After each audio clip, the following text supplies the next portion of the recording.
A Idade do Bronze foi um período crucial na história humana, marcado pela descoberta e uso do bronze, uma liga metálica de cobre e estanho.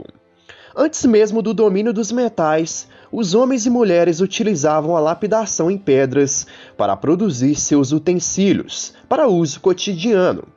No entanto, aproximadamente em 6500 a.C., com a descoberta do cobre, os humanos passaram a utilizar os metais para a produção de ferramentas e instrumentos, modificando as formas de viver e sobreviver no mundo. O domínio dos metais iniciou-se no Oriente Próximo e espalhou-se pela Europa. O bronze foi uma grande descoberta, pois era mais duro e mais resistente que o cobre, fazendo com que seus instrumentos tivessem um tempo maior de duração. O início da Idade do Bronze, tanto na Grécia, Egito, Índia, como na China e Mesopotâmia, foi um período muito importante. E foi nesse período que surgiram civilizações que moldaram a história da humanidade e marcaram o surgimento de uma era de inovações e de engenhosas construções. E uma civilização que se destacou com maestria foram os Sumérios. Os Sumérios foram os primeiros povos que habitavam a antiga Mesopotâmia, região que ficava entre os rios Tigre e Eufrates. Sempre envoltos em mistérios, os Sumérios possuíam uma origem pouco conhecida. A história conta que os Sumérios foram os primeiros povos da Mesopotâmia a chegarem na região por volta de 3500 a.C. E no final do período Neolítico vieram do Planalto do atual Irã e fixaram-se no sul da Mesopotâmia, estabelecendo o primeiro povoamento civilizado na cidade de Eridu.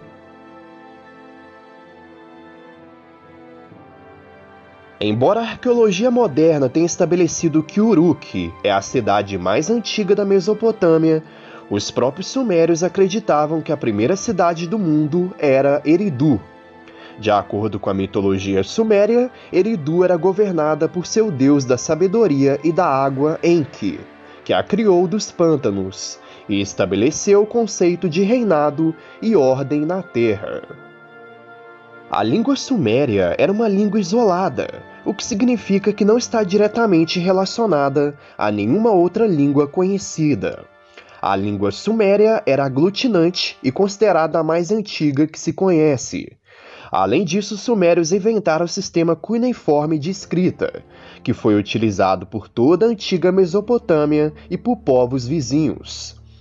A escrita cuneiforme começou como sistema pictográfico, onde o objeto representado expressava uma ideia. E com o tempo, os cuneiformes passaram a ser escritos em tábuas de argila, nas quais os símbolos sumérios eram desenhados com caniço afiado, chamado estilete. As impressões deixadas pelo estilete possuíam forma de cunha. Em vista disso, a escrita passou a ser chamada de cuneiforme. Essa escrita foi essencial para movimentar a economia na sociedade suméria e principalmente para fazer contas. A religião era um assunto muito importante na vida diária dos sumérios. Eles eram politeístas e consideravam uma obrigação divina a adoração aos deuses. Sendo assim, eles consideravam a devoção aos deuses fundamental para a sobrevivência do seu povo. Os seus deuses eram cultuados em templos religiosos que ficavam sob a responsabilidade de sacerdotes. Na agricultura e caça, os sumérios mantinham uma produção de cevada, grão de bico, lentilha, ervilha, milhete, trigo, nabo, tâmara, cebola, alho, alface e mostarda. Eles também criavam bovinos, carneiros, cabras e porcos. Além disso, utilizavam seus bois como opção principal no trabalho de carga e burros como animal de transporte. Além do mais, eles pescavam peixes e caçavam aves selvagens ao longo do rio. Sendo assim, a comida era geralmente abundante e, por isso, as populações da sociedade suméria cresciam cada vez mais com o passar do tempo. A agricultura suméria dependia muito da irrigação, sendo efetuada através do uso de canais, barragens, diques e reservatórios.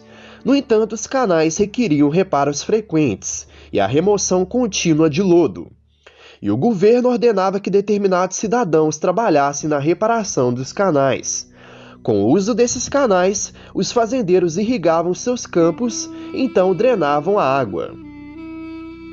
Além de ter um grande conhecimento no manejo da agricultura, os sumérios desenvolveram conhecimentos notáveis em aritmética, geometria, álgebra e metrologia, e também desenvolveram importantes instrumentos militares e estabeleceram a divisão de um dia em períodos de 12 horas, com 60 minutos por hora e 60 segundos por minuto.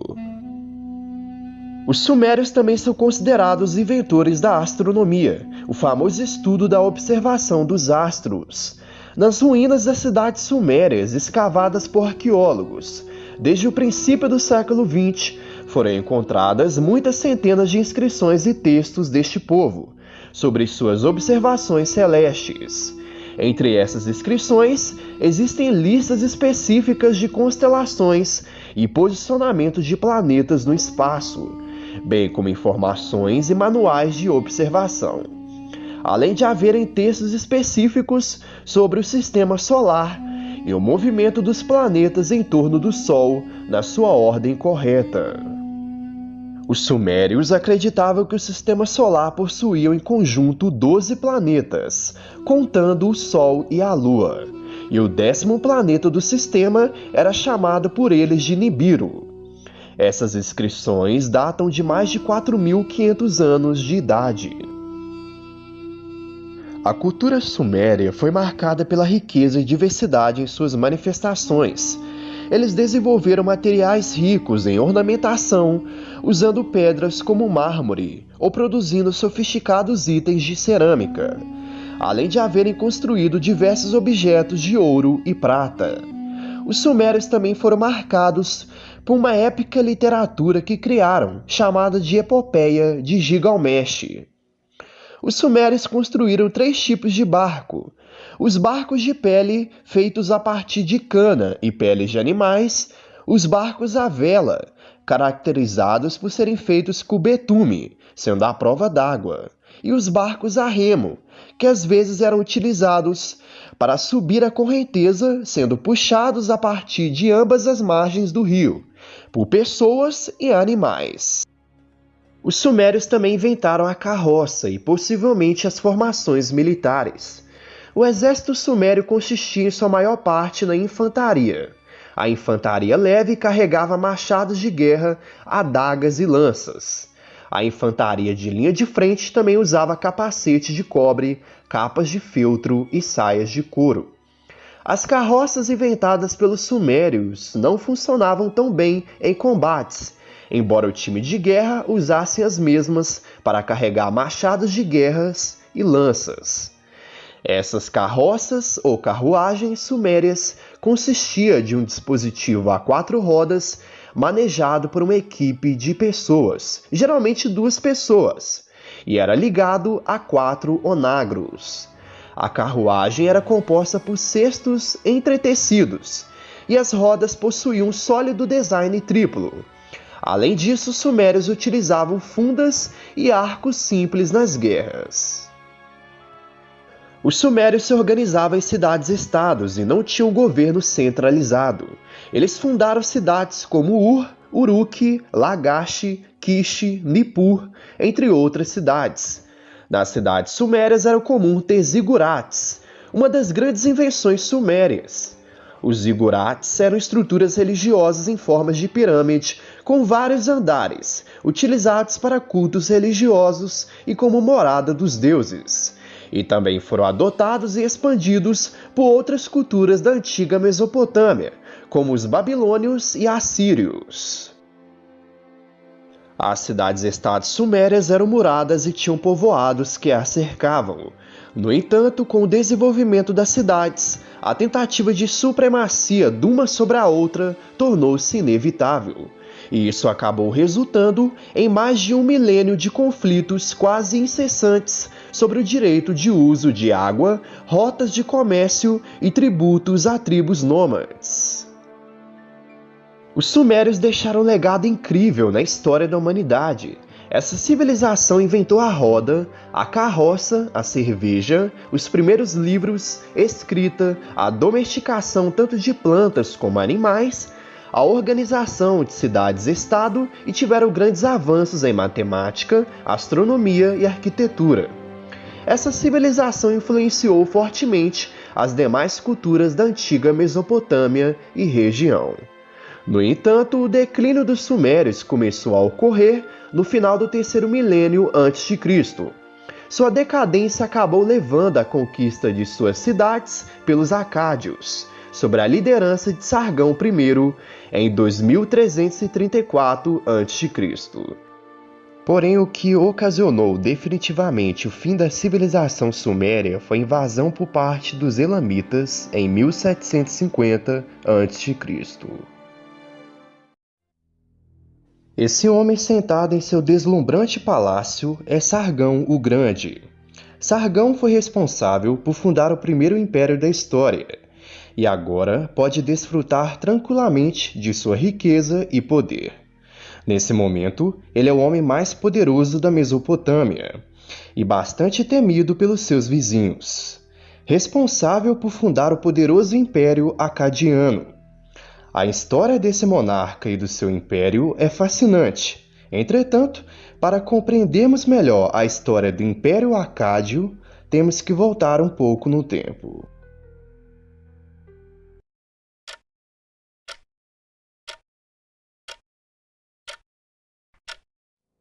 O Império Acádio foi o primeiro império multiétnico da história. Isso porque o império uniu os falantes acádios e sumérios sobre um único governo. Esse império existiu de 2334 a 2154 a.C. e situava-se na região da Mesopotâmia, centrado na cidade de Acádia e sua região circundante. A origem do nome Acádia é provavelmente uma invenção suméria, aparecendo, por exemplo, na lista de reis que governavam a Suméria, nome que possivelmente deriva da forma semítica, chamada de Akkadu, que significa pertencente à Acádia. De acordo com a história, os acádios eram tribos nômades que vieram do deserto da Assíria e chegaram à região da Mesopotâmia por volta de 2550 a.C., enquanto este território estava dominado pelos sumérios. Entretanto, a guerra entre os sumérios para a permanência no poder acabou dando espaço para que a conquista acadiana da Mesopotâmia tivesse êxito. Em vista disso, as cidades-estados foram unidas, pela primeira vez, sob o governo do soberano Lugal-Zagessi. Entretanto, um século depois, surgiria aquele que mudaria para sempre a história da Mesopotâmia e forjaria o Império Acadiano, o monarca conhecido como Sargão o Grande. Sob a liderança de Sargão o Grande, os acádios criaram um estado centralizado nos moldes sumérios e avançaram nas táticas militares através da mobilidade pelo deserto com armamentos leves como o venábulo, que era uma espécie de lança, o que foi essencial para elevar a resistência de seus guerreiros. A história conta que Sargão fundou ou restaurou a cidade de Acádia e acabou conquistando o que ele próprio falou de os quatro cantos do universo. O vasto império de Sargão o Grande teria se estendido de Elão ao mar Mediterrâneo, incluindo toda a Mesopotâmia, além de incluir partes do Irã e Síria, e possivelmente partes da Anatólia e da Península Arábica. Ele governou a partir de uma nova capital, a cidade de Acádia. A fim de manter sua presença em todo o seu império, Sargão colocou estrategicamente seus melhores e mais confiáveis homens em posições de poder nas várias cidades. Os cidadãos de Acádia, como um texto babilônico posterior o chama, eram os governadores e administradores em mais de 65 cidades diferentes.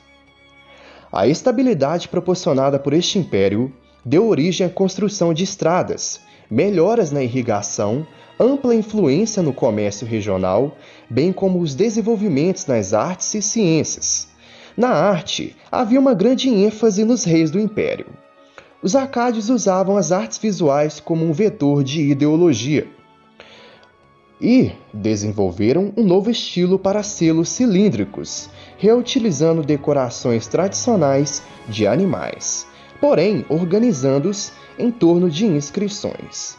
Na arte, os acádios focavam em representar animais e cultos às divindades. Outro aspecto importante desse povo era a arquitetura, que era baseada nas grandes construções, principalmente de palácios e templos luxuosos, o que demonstrava o grande esplendor do império.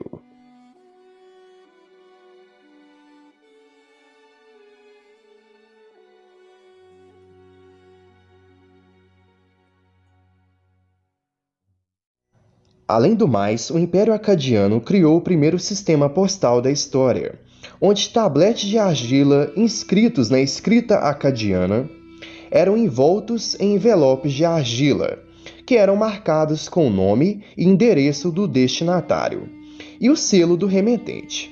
Essas cartas não podiam ser abertas, exceto pela pessoa para quem se destinava. Isso porque não havia como abrir o envelope de argila, exceto quebrando-o. Nesse período, o Império Acádio estabilizou a região da Mesopotâmia e permitiu o desenvolvimento das artes, literatura, ciência, avanços agrícolas e religião. A religião dos acádios, assim como a da maioria dos povos da antiguidade na Mesopotâmia, era politeísta, ou seja, eles acreditavam em vários deuses. O rei era um representante direto dos deuses, mas só era cultuado como tal após a sua morte.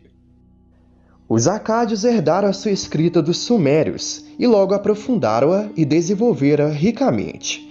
Esse modelo de escrita era feito por meio de incisões nas paredes de barro. No caso dos acádios, eram feitas diretamente da direita para a esquerda e eram pictográficas, ou seja, não existiam letras como a escrita atual, e sim desenhos. Além do mais, no início, os acádios falavam a língua dos sumérios. Entretanto, por volta de mais ou menos 2000 anos antes de Cristo, eles passaram a adotar a língua acadiana. Os acádios tinham como principal atividade econômica a agricultura. Os povos que habitavam a antiga Mesopotâmia aproveitaram bastante as terras da região.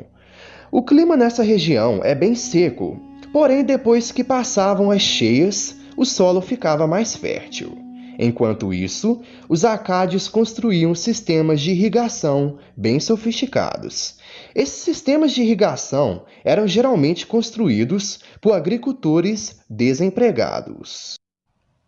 Além disso, no Império Acadiano, metais e cevada eram utilizados como moedas de troca, já que o dinheiro ainda não tinha sido inventado.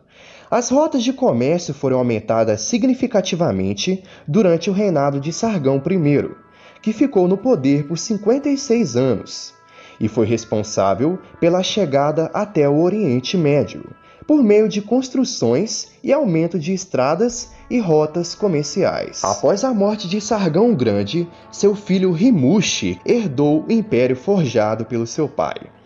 No início do seu reinado, ele manteve as políticas de seu pai de perto.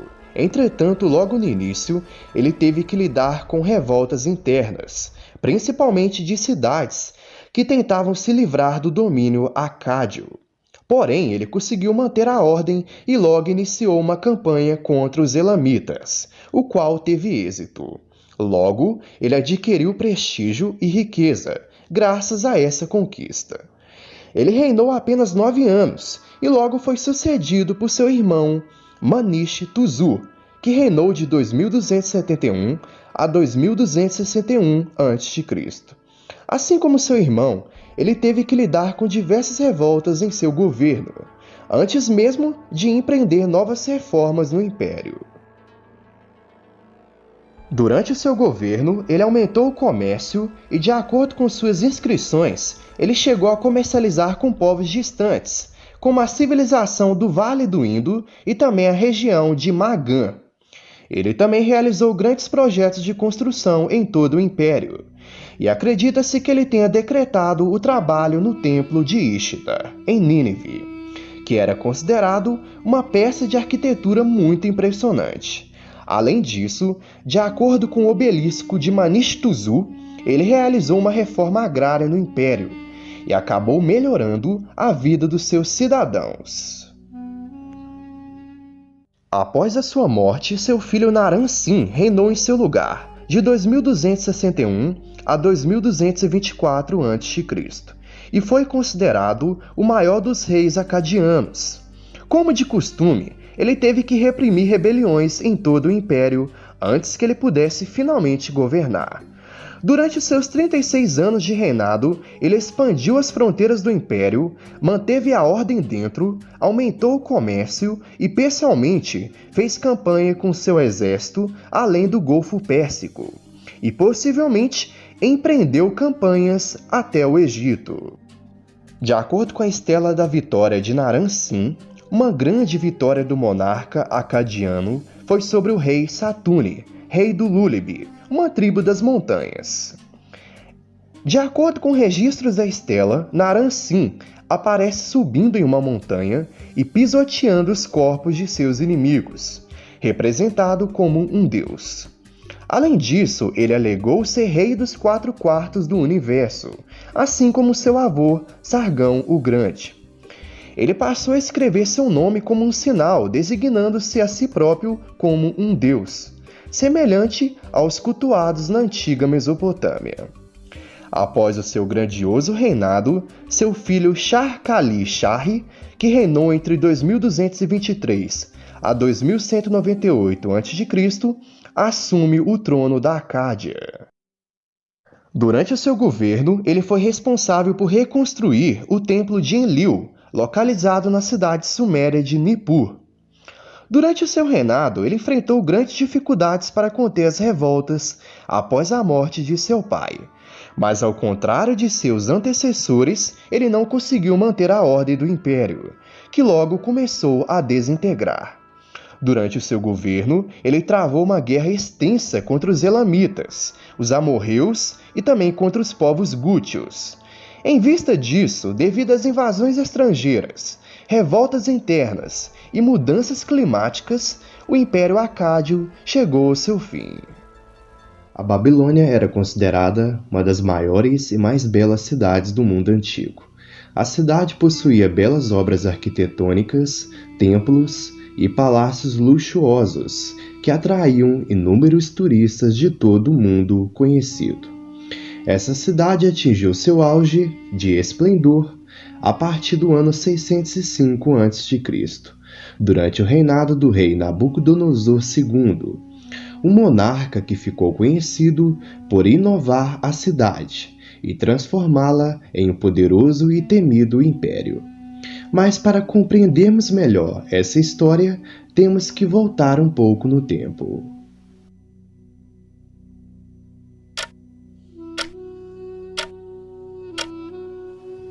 As origens da cidade da Babilônia se remontam a um período antes do reinado do rei Sargão o Grande, conhecido por ser o rei e fundador do Império Acadiano. Nesse período, a cidade era apenas uma cidade portuária menor no rio Eufrates. A cidade da Babilônia se localizava no atual país Iraque, nas terras que atravessam os rios Tigre e Eufrates.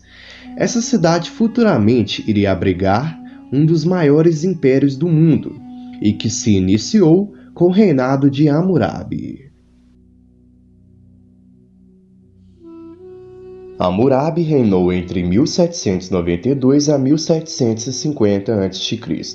Durante o seu reinado, ele conduziu grandes obras na Babilônia e expandiu a cidade, que até então era bem pequena, e a transformou em uma grande cidade digna do seu reinado. Hammurabi era um governante muito eficiente. Ele estabeleceu uma burocracia com tributação e um governo bem centralizado. Depois de libertar a Babilônia do domínio elamita e expulsar todos do sul da Mesopotâmia, ele iniciou uma série de conquistas que incluíam cidades como Izim, Larsa, Esnuna, cidades de Uma, Adab, Sipar, Rapicum e Eridu. Suas conquistas deram estabilidade à região, após tempos longos de guerras. Após unir pequenos estados em uma única nação, a região sul da Mesopotâmia adquiriu o nome de Babilônia, que significa Porta dos Deuses, ou Porta de Deus. Na tradução judaica, significa Grande Confusão. Possuindo um exército bem treinado e disciplinado, Hammurabi iniciou uma série de conquistas mais a leste, invadindo a região do atual Irã e conquistando os elamitas, os gútios e os cassitas. No lado oeste, ele conquistou os estados dos amorreus, incluindo os poderosos reinos de Mari e Hammadi. Além disso, Hammurabi iniciou uma guerra longa contra os assírios, buscando o controle da Mesopotâmia e o domínio do Oriente Próximo.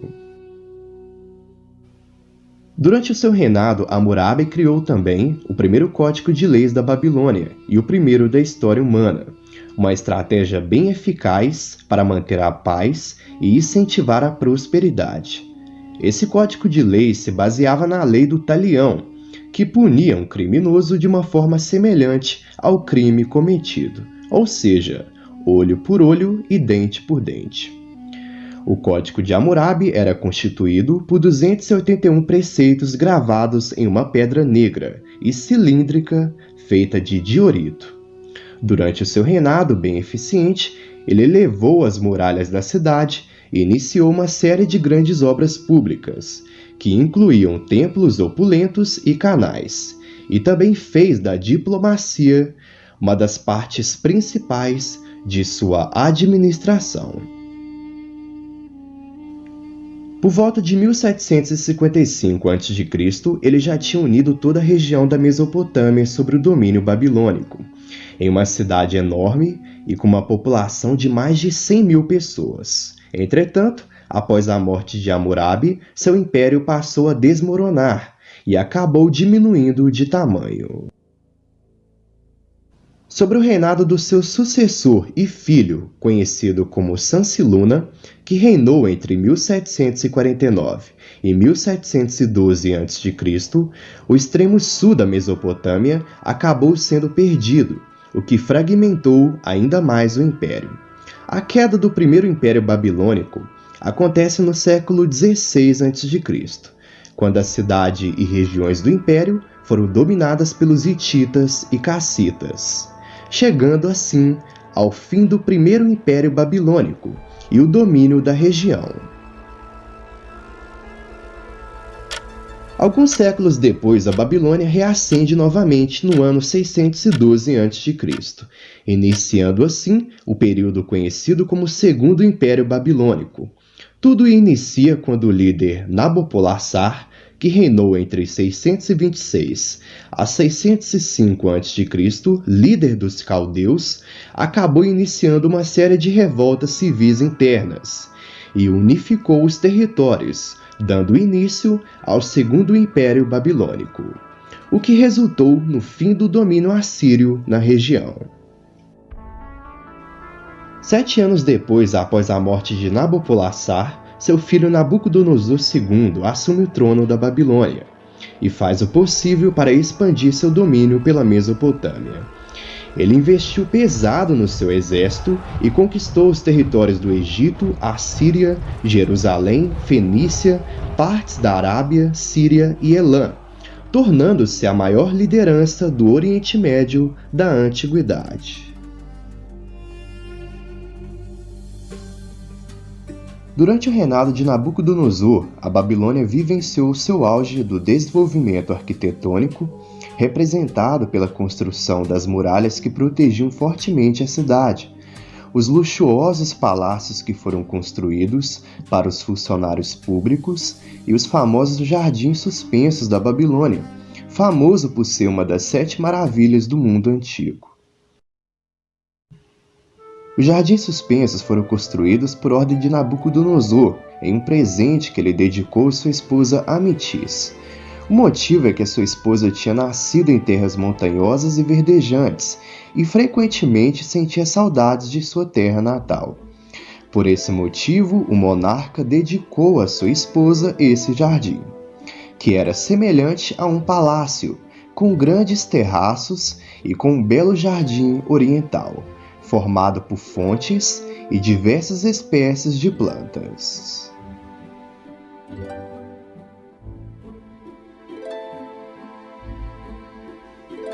Até o início do Império, a economia na Babilônia era baseada na agricultura.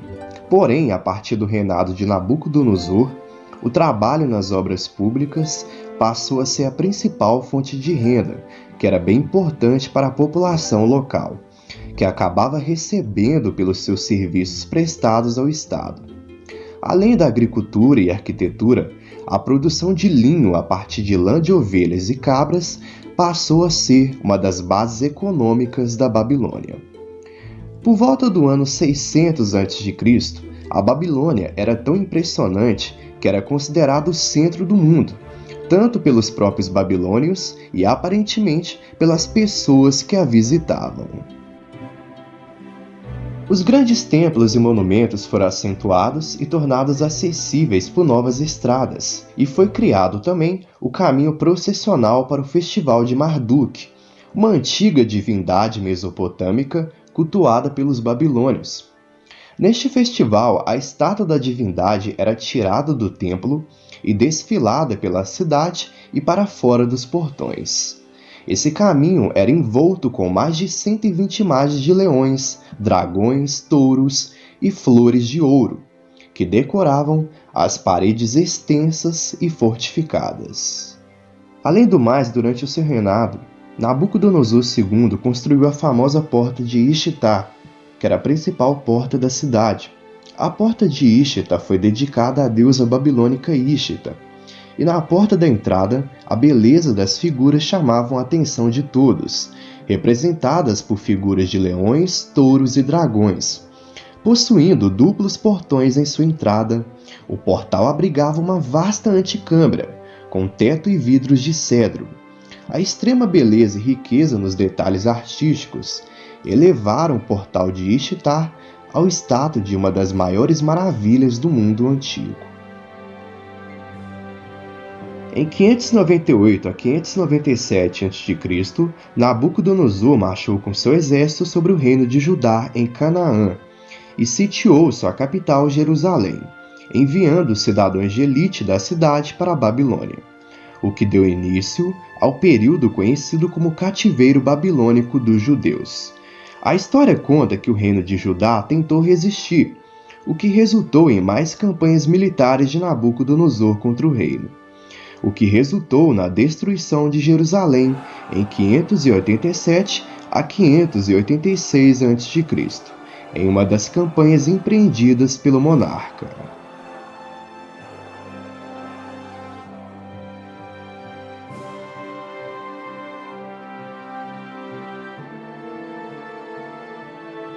Após a morte de Nabucodonosor II no ano de 562 a.C., logo depois Nabonido continuou a governar com eficiência.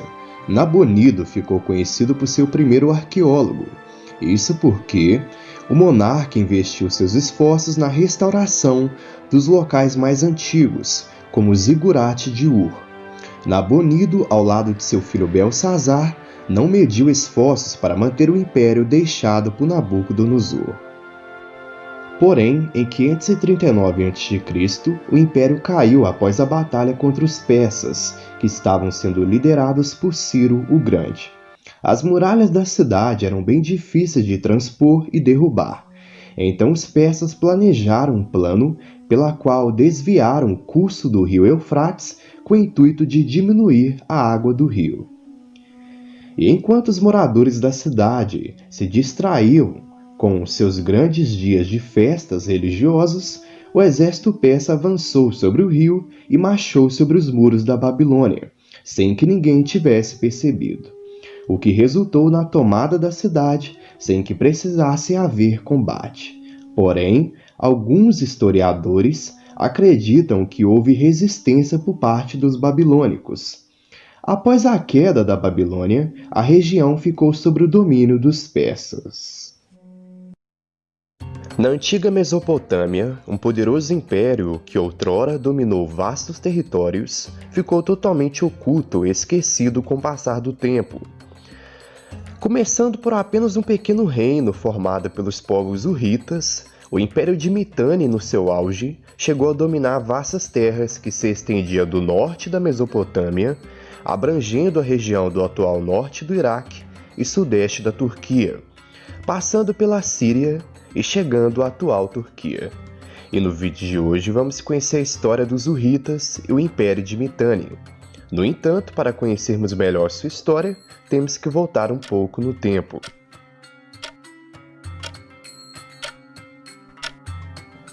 Os hurritas eram um povo da Mesopotâmia que viviam no extremo norte da região. Eles habitavam no norte da atual Síria, do litoral do mar Mediterrâneo e do curso superior do rio Eufrates, passando pela região do rio Cabur. Habitavam também próximos do sopé dos montes do Planalto Iraniano Ocidental e nos planaltos e montanhas das fronteiras dos modernos Irão e Iraque.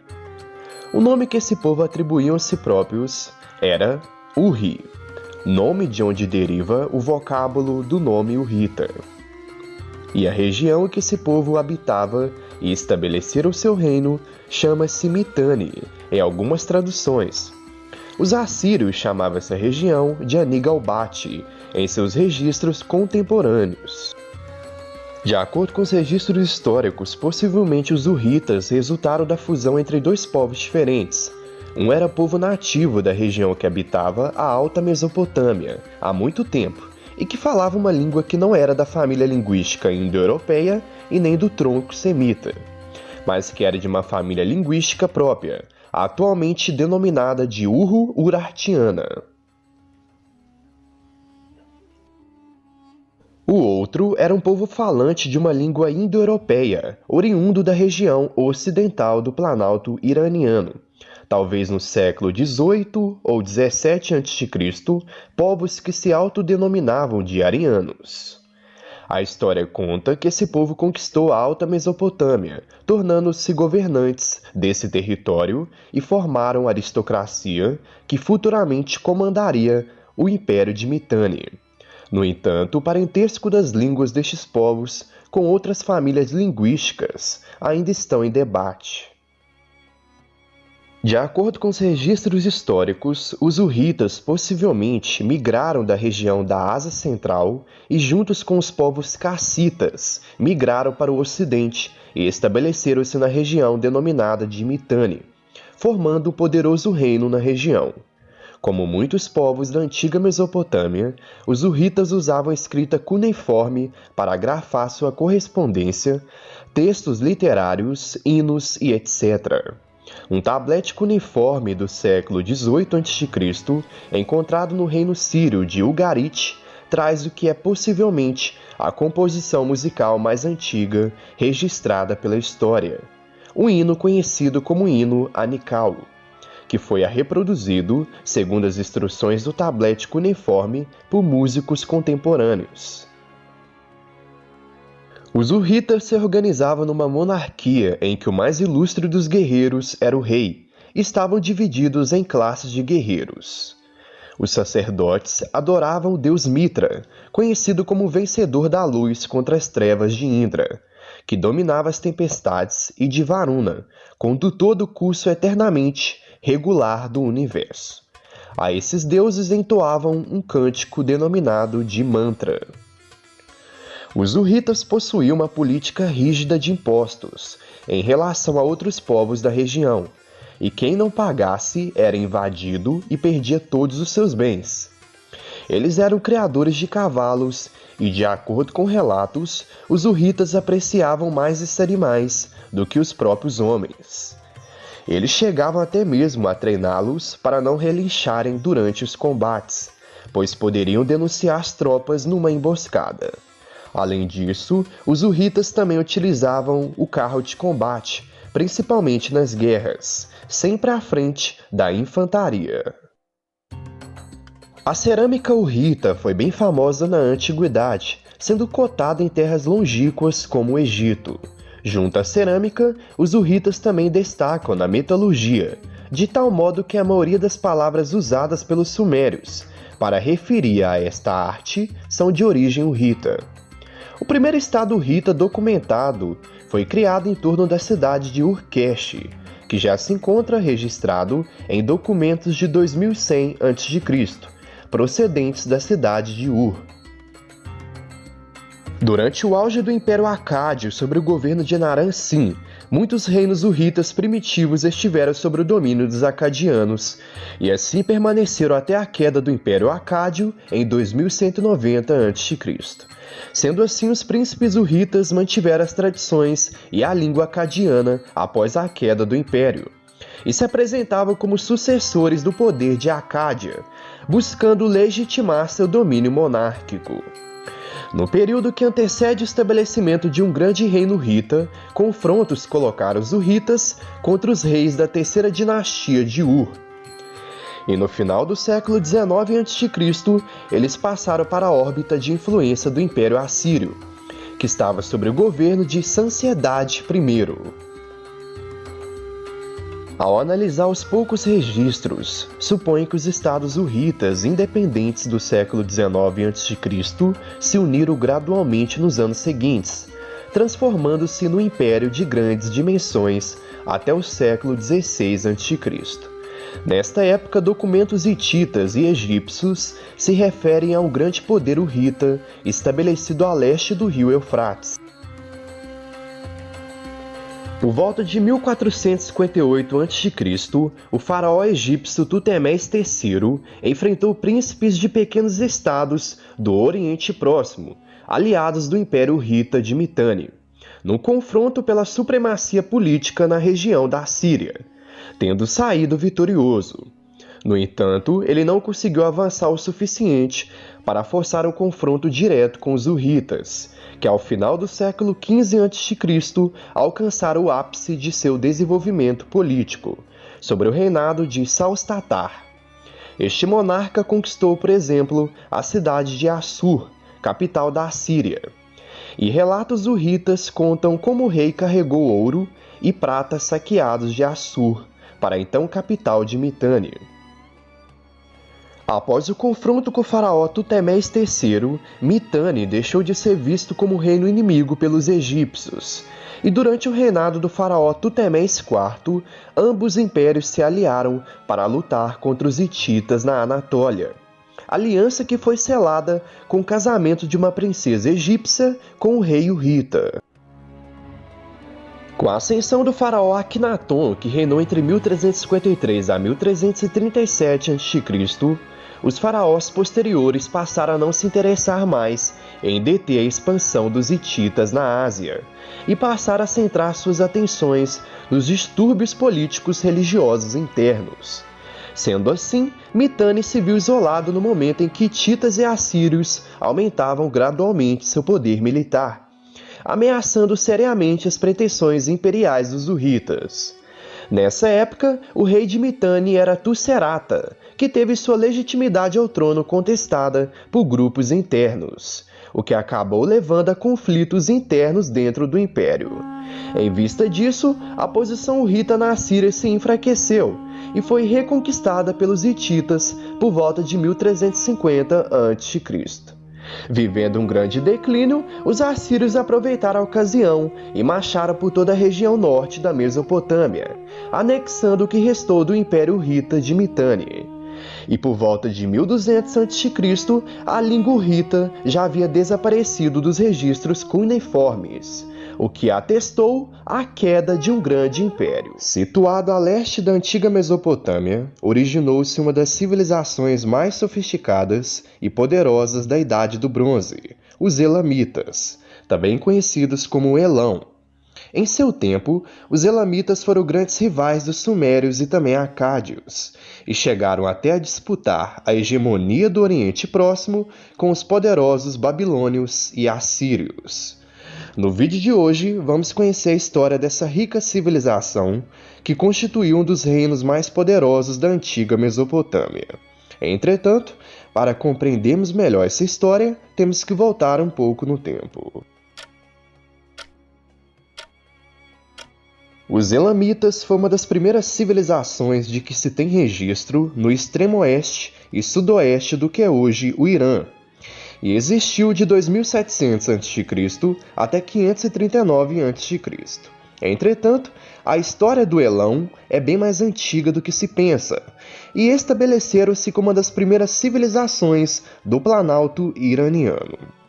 A origem dos Elamitas é bastante antiga, e provavelmente eles foram povos nativos do Planalto iraniano, que desenvolveu-se entre 5000 a 4100 a.C., na vasta Mesopotâmia. Sua civilização é dividida por estudiosos em diferentes períodos. O período Procênio Proto-Elamita, que ocorreu de 3200 a.C. a 2700 a.C., o período Elamita Antigo, que ocorreu de 2700 a 1600 a.C., o período Elamita Médio, que ocorreu de 1500 a 1100 a.C., e o período Neo-Elamita, que ocorreu de 1100 a 539 a.C. Grande parte da documentação antiga sobre os Elamitas vem de textos acadianos, sumérios e assírios, e também menções recorrentes na Bíblia.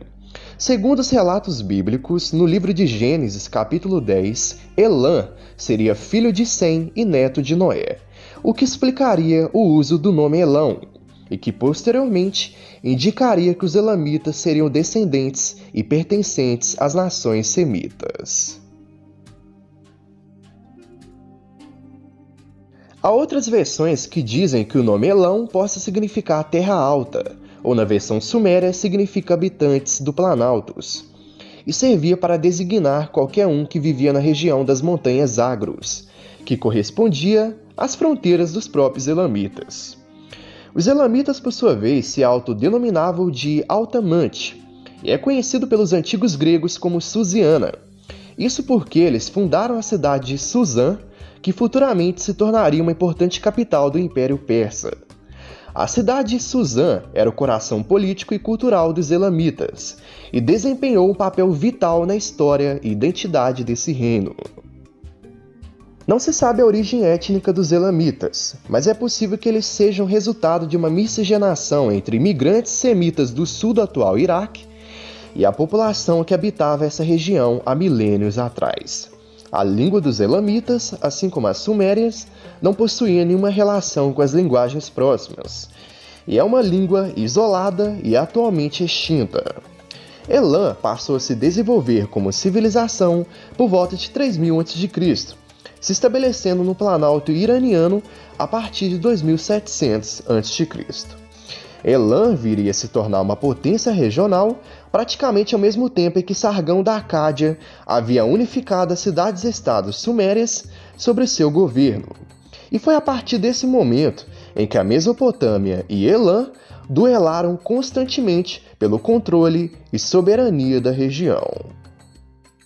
O primeiro período da história de Elão, conhecido como Proto-Elamita, se estende de aproximadamente 3200 a 2700 a.C. e é o período mais antigo da civilização Elã.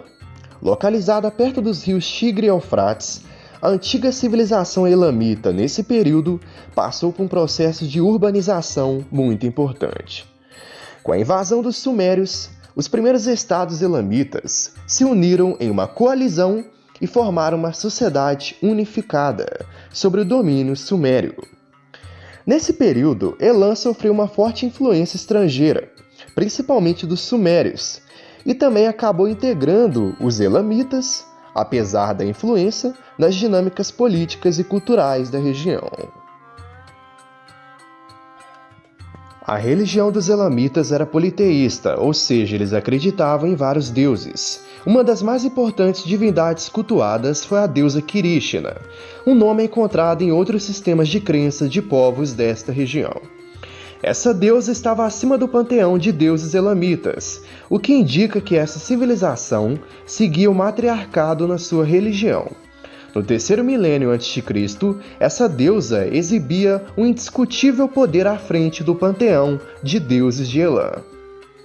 Os elamitas eram ótimos artesãos e criaram cerâmicas excepcionais e outras obras que não têm relação com estados vizinhos da Mesopotâmia. Posteriormente, suas sofisticadas obras de arte influenciariam fortemente a cultura persa. Após o surgimento do Império Acadiano, os elamitas experimentaram uma nova fase de interação cultural e política. A hegemonia acadiana trouxe consigo uma nova onda de influências mesopotâmicas na cultura de Elam. E foi durante este período que os elamitas adotaram a escrita cuneiforme. Quando aconteceu a queda do Império Acádio, os elamitas viram uma excelente oportunidade para reafirmar sua independência. Em vista disso, a região estabeleceu uma dinastia própria, destacando-se durante o período de enfraquecimento das cidades-estados sumérias. Entretanto, a dinastia que governava a cidade-estado de Ur conseguiu impor seu domínio sobre Elam. Porém, os elamitas, sob a liderança eficaz de sua civilização, conseguiram não apenas recuperar sua independência, mas também exercer retaliação ao destruir a cidade de Ur e levar seu último rei como prisioneiro. Este evento foi um marco significativo, demonstrando a capacidade de Elam de se impor como uma potência regional na antiga Mesopotâmia. Durante sua história, os elamitas se envolveram em diversas guerras, principalmente com os impérios que se estabeleceram na Mesopotâmia. Um dos principais motivos era que a região rica em recursos que Elam continha acabava atiçando a cobiça das principais potências ao seu redor. Elam era um dos principais fornecedores de latão e lápis-lazuli para as cidades-estados da Suméria e demais regiões próximas. Em vista disso, as guerras promovidas contra Elam tenham sido incentivadas pelo controle desses recursos.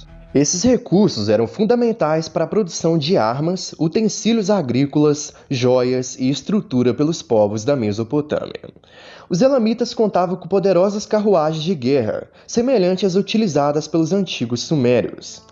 As carruagens de guerra de Elam possuíam geralmente entre 2 a 4 pessoas, sendo que uma dessas pessoas era o condutor, e todos os outros eram responsáveis pela ofensiva contra os seus adversários.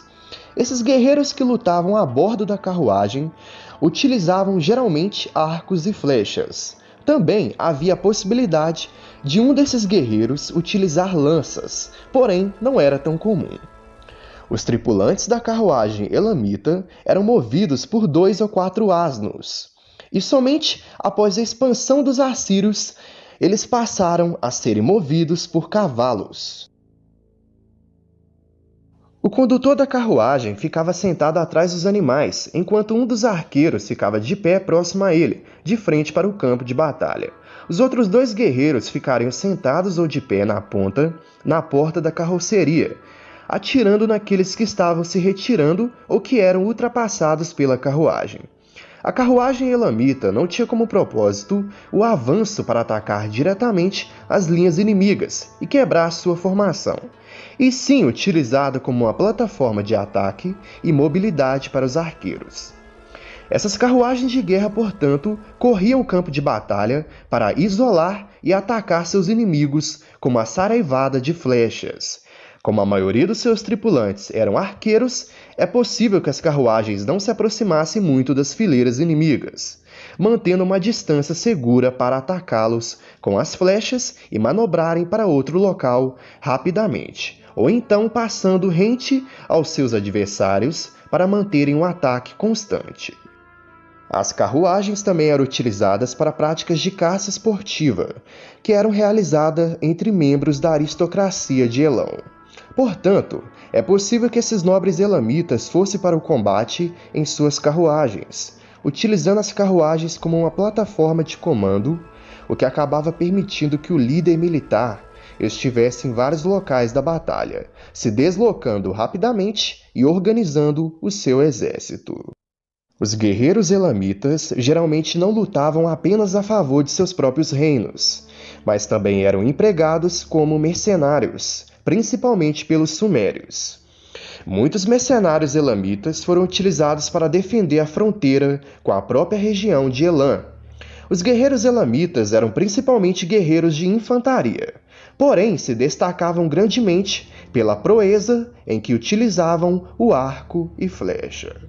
Durante seu período de desenvolvimento, os elamitas estabeleceram uma estrutura de governo distinta, na qual os líderes eram conhecidos como governadores em vez de reis. Além disso, os elamitas adotaram uma única forma de sucessão matrilinear, na qual o poder era transmitido através da linha feminina, com o novo governante sendo tipicamente o filho da irmã do governante anterior. Sob a liderança do rei Shutruk-Nakhunti, os elamitas empreenderam campanhas militares agressivas que culminaram na invasão e saque da Babilônia, em 1160 a.C. Esse ato serviu para consolidar o status de Elão como uma potência regional, além de permitir que os elamitas controlassem uma das cidades mais significativas da região da Mesopotâmia, fazendo dela um satélite do seu império. Após séculos se defendendo da dinastia cassita, o rei elamita Shutruk-Nakhunti decidiu iniciar uma série de conquistas na Mesopotâmia. Entretanto, após a conquista da Babilônia, Elam entrou em uma série de disputas fronteiriças contra os assírios. A Babilônia só retornou sua independência sob o reinado de Nabucodonosor I, que saqueou a capital elamita de Susa e retornou vitorioso para a cidade. Dessa forma, durante séculos, os assírios viriam a substituir os sumérios e os acádios como principais rivais de Elão. Durante o período do Império Elamita, a arquitetura e as artes alcançaram novos patamares, com a construção de grandiosos templos e palácios em Suzã e em outras cidades importantes do Império. Escavações arqueológicas feitas na capital elamita de Suzã revelaram troféus de suas conquistas, incluindo relíquias da Babilônia, como o pilar do Código de Hammurabi e a estela de Naram-Sin.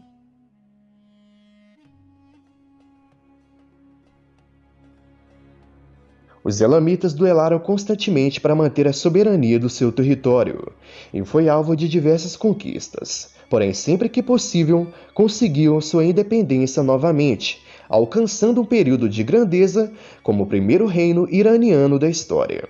Entretanto, a queda de Elam se veio por volta de 1130 a.C. Após Nabucodonosor I capturar e saquear a cidade elamita de Suzã, nunca mais Elão recuperou sua posição anterior de domínio. Além do mais, esse declínio foi acelerado devido aos constantes conflitos contra os assírios, que usaram da força militar e diplomacia para fragmentar e subjugar Elam. Em vista disso, durante os séculos seguintes, os elamitas se viram frequentemente em conflito com os assírios, cujas campanhas contra Elão foram eficazes e brutais. Ao dominar Elam, os assírios colocaram uma série de reis marionetes no trono elamita, o que acabou ajudando a enfraquecer o reino.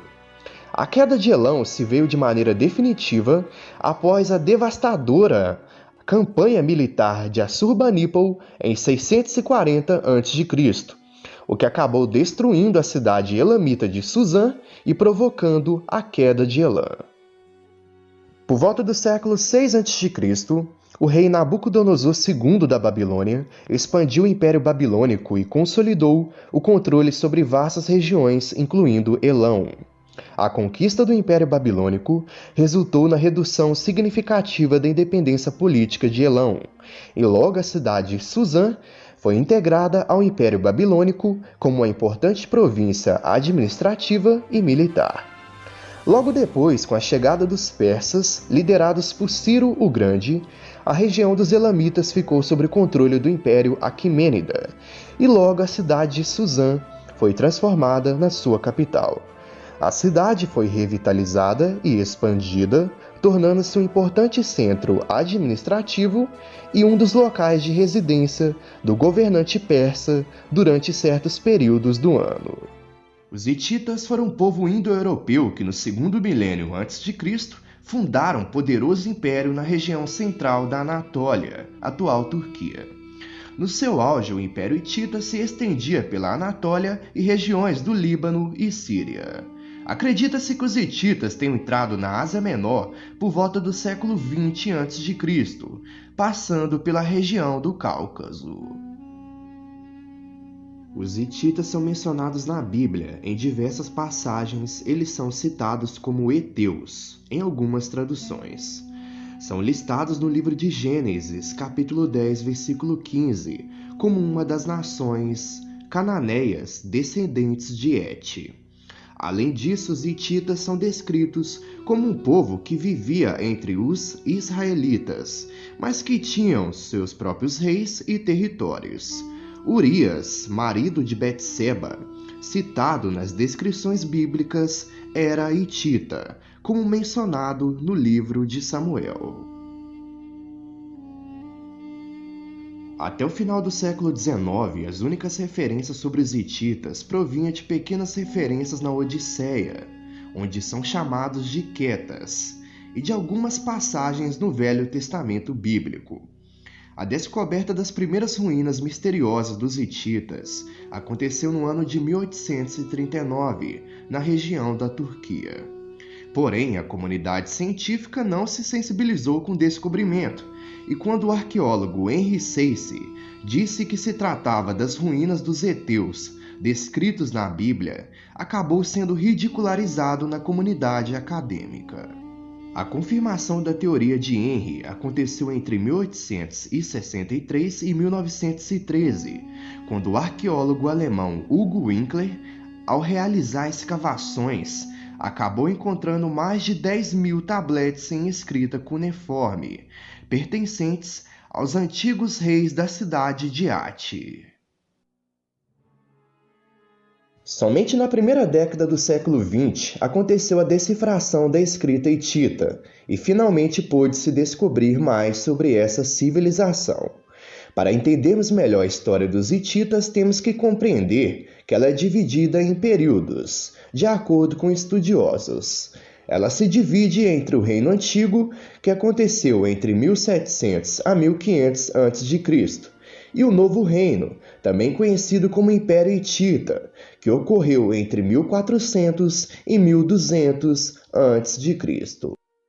O antigo Reino Hitita ocorreu quando a cidade de Hattusa foi saqueada pelo rei hitita Anita, do reino vizinho de Kussara, no ano de 1700 a.C. Nessa época, Hattusa era uma poderosa cidade dos Ati, desde o ano 2500 a.C. A cidade já tinha sofrido certos ataques de Sargão Grande, rei da Cádia, e de seu neto Naram-Sin, mas tinham conseguido repelir os ataques. Entretanto, após a invasão do rei hitita Anita, em 1700 a.C., a cidade foi queimada e amaldiçoada se caso ousasse reconstruí-la. Pouco tempo depois, a cidade de Hattusa foi reconstruída pelo rei Hattusili I. De acordo com descrições históricas, acredita-se que ele foi o responsável por fundar o reino dos hititas. De acordo com registros históricos, Hattusili foi um grande guerreiro que conquistou uma vasta região para os hititas. Ele estabeleceu um reino unificado com o apoio de sua extensa família. Entretanto, seus filhos acabaram se rebelando contra ele. Em seu leito de morte, Hattusili escolheu seu neto Mursili como seu herdeiro ao trono. Seu reinado ficou conhecido pela destruição da cidade síria de Alepo e também da Babilônia. Após o assassinato de Mursili I, que envolveu seu cunhado Antili e Zidanta, seu genro, Antili assume o trono hitita e reina por cerca de aproximadamente 30 anos, entre 1526 a 1496 a.C. Então, cansado de ver Antile aproveitar a realeza e não fazer muito, Zidanta acaba assassinando o rei e todos os seus herdeiros direto ao trono, e assume o trono, reinando por cerca de 10 anos. Mas logo depois seu filho Amuna o assassina e assume o governo do reino dos Hititas, reinando por cerca de 20 anos, entre 1486 a 1466 a.C. Entretanto, ele acabou sendo o rei bem pior do que os seus antecessores. O vasto reino que Atsuli havia criado acabou se desmoronando à medida que mais e mais regiões se rebelaram contra o governo de Amuna, que acabou não fazendo nada para impedir a desintegração do reino hitita. Após a sua morte de causas naturais, Uzia assume o trono após assassinar os 2 filhos mais velhos de Amuna. Porém, o seu governo ficou marcado por ser breve, durando apenas 5 anos. Em 1460 a.C., ele foi deposto por um filho mais novo ou genro de Amuna, chamado de Telepino, que acabou banindo do reino. No reinado de Telepino, ele fez o possível para restaurar o reino hitita, mas já era tarde, não havia muito o que se fazer. Ele ficou famoso pelo famoso Édito de Telepino, que foi um documento que estabelecia regras para a sucessão ao trono. O objetivo era pôr fim à matança de reis, e depois do seu reinado, o período do antigo Império Hitita chegou ao seu fim. Entre 1400 e 1200 a.C. se inicia a nova era hitita, conhecida como Novo Reino. Essa história recomeça com o reinado do rei Suppiluliuma I, que assumiu o trono por volta de 1344 a.C. Sobre o seu reinado, o vasto reino de Mitanni se tornou um estado vassalo dos hititas, e a fértil região do Levante, incluindo importantes cidades como Byblos, foram tomadas pelos egípcios. Além disso, durante o seu reinado, Suppiluliuma I conquistou os territórios do Levante, que correspondiam a partes do Líbano, Síria e Israel. Nessa época, essas regiões eram controladas pelos egípcios, que foram sucessivamente derrotados pelas forças hititas. A história conta que Suppiluliuma I ampliou seu ataque contra os egípcios, após um de seus filhos ter sido morto por um general do exército egípcio.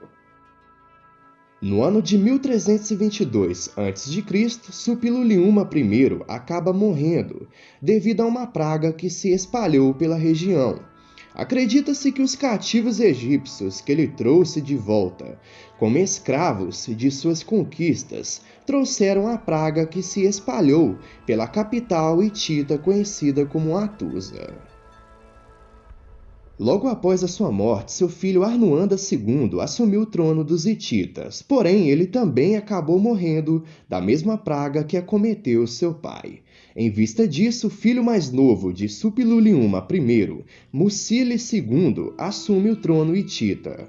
O reinado de Mucili II foi bem próspero e eficiente. Ele garantiu o controle sobre as terras já conquistadas e dominou novos territórios. Durante o seu reinado, os hititas travaram várias guerras contra um povo chamado de Ahiwawa, que provavelmente tratava-se dos micênicos. Inclusive, há uma teoria que diz que a Guerra de Troia foi, na verdade, uma guerra travada entre micênicos e hititas, na região da Ásia Menor. Após a morte de Mucili II, seu filho Muatali II assume o trono entre 1295 a 1272 a.C. e ficou famoso por enfrentar o famoso faraó egípcio Ramsés II, ou Ramsés o Grande, na famosa Batalha de Kadesh. No ano de 1258 a.C., sobre o reinado do rei hitita Atsuli III, um tratado conhecido como o primeiro tratado de paz da história foi selado entre os hititas e os egípcios, conhecido por ser o famoso Tratado de Kadesh. O último rei hitita ficou conhecido como Suppiluliuma I, famoso por sua participação na primeira batalha naval registrada da história, em 1200 a.C., na qual a frota hitita acabou saindo vitoriosa sobre os cipriotas. A queda do Império Hitita se veio após um grande processo de decadência, que coincidiu com o fortalecimento dos assírios na Mesopotâmia. A região foi gradualmente conquistada por esse povo, e a capital Hatusa foi destruída por volta de 1200 a.C. Historiadores relatam que a capital permaneceu vazia até o ano de 800 a.C. Essa aí foi a história dos hititas. Na Idade do Bronze, um povo dominou com maestria a arte de navegação e dominou com sucesso as navegações no Mediterrâneo. Os famosos fenícios, que eram grandes mercadores marítimos e contribuíram fundando diversas cidades importantes no mundo antigo. E no vídeo de hoje vamos conhecer a história desse notável povo. No entanto, temos que voltar a milênios atrás.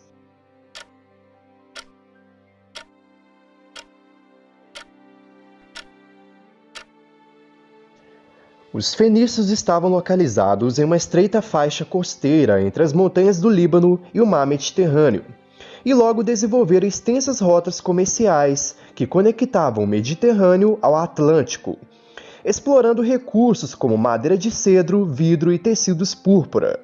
Sua cultura foi marcada pela interação com civilizações como o Egito e Babilônia, e foi moldada pelo comércio e pela religião politeísta herdada pelos cananeus, com adoração a deuses como Baal e Astarte.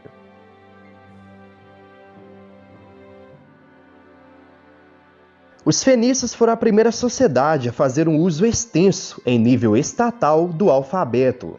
Além do mais, o alfabeto fonético fenício é tido como ancestral de todos os alfabetos modernos, embora não representasse as vogais que foram adicionadas mais tarde pelos gregos.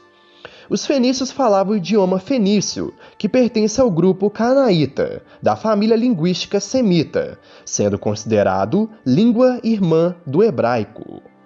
Através do comércio marítimo, os fenícios espalharam o uso do alfabeto até o norte da África e Europa, onde foi adotado pelos antigos gregos, que o passaram aos etruscos, que por sua vez o repassaram aos romanos. Tendo uma religião politeísta herdada pelos cananeus, os fenícios cultuavam diferentes divindades. Entre as principais estão Baal, conhecido como deus da tempestade e da fertilidade, Astarte, que é a deusa do amor e da guerra, e El, que é o Criador Supremo. Era muito comum sacrifícios na cultura fenícia, incluindo sacrifícios humanos, em períodos de crise, onde eram práticas comuns para garantir proteção divina e prosperidade comercial. As divindades fenícias também foram adaptadas em colônias e influenciaram religiões de outras civilizações, como os cultos a Hércules, que na cultura fenícia é chamado de Melkart, o protetor dos navegantes. Além do mais, os fenícios possuíam ritos como a prostituição divina e o sacrifício de crianças, em particular dos primogênitos. A maioria dos sacrifícios eram feitos ao ar livre. Os fenícios mantiveram uma complexa relação com outros povos semitas, como os hebreus, e com impérios vizinhos, como o persa. Eles atuavam como intermediários culturais e econômicos, exportando e importando mercadorias entre essas civilizações e o mundo mediterrâneo. Embora frequentemente tributários de impérios maiores, eles mantinham uma relativa autonomia devido à sua riqueza e importância comercial. Os fenícios construíram grandes e imponentes navios, que permitiram expandir seu comércio. Além disso, ergueram grandes portos e viajavam longas distâncias, realizando trocas de mercadorias. A Fenícia era formada por várias cidades-estados, como Arade, Biblos, Tiro e Sidom, e Ugarit. Uma característica das cidades fenícias é de não terem possuído grandes exércitos, e apenas em períodos de conflitos entre as cidades fenícias é que mercenários eram contratados. Os fenícios geralmente negociavam a paz e aceitavam pagar impostos aos conquistadores. Os fenícios organizavam-se em cidades-estados, independentes, cada uma com sua própria elite governante. Esse modelo descentralizado politicamente permitiu flexibilidade em tempos de crise, mas também acabou gerando rivalidades internas no decorrer do tempo entre as cidades-estados. Apesar disso, a ameaça de potências externas frequentemente incentivava a cooperação temporária entre as cidades. A elite mercantil e aristocrática fenícia era estruturada pelos nobres e governantes, e abaixo dessa camada estavam artesãos, marinheiros e agricultores, cuja importância era bem significativa devido à centralidade do comércio na cultura fenícia. A cultura fenícia era profundamente conectada ao mar e comércio, além de absorver influências de cidades vizinhas como Egito e Babilônia. No entanto, os fenícios desenvolveram inovações próprias, como a criação de técnicas avançadas para a produção de vidro e tingimentos de tecidos com a valiosa púrpura. Esta célebre tinta de forte cor púrpura era muito usada pela elite grega para colorir suas vestes. Além disso, eles atuavam como intermediários no comércio de metais preciosos e outros materiais.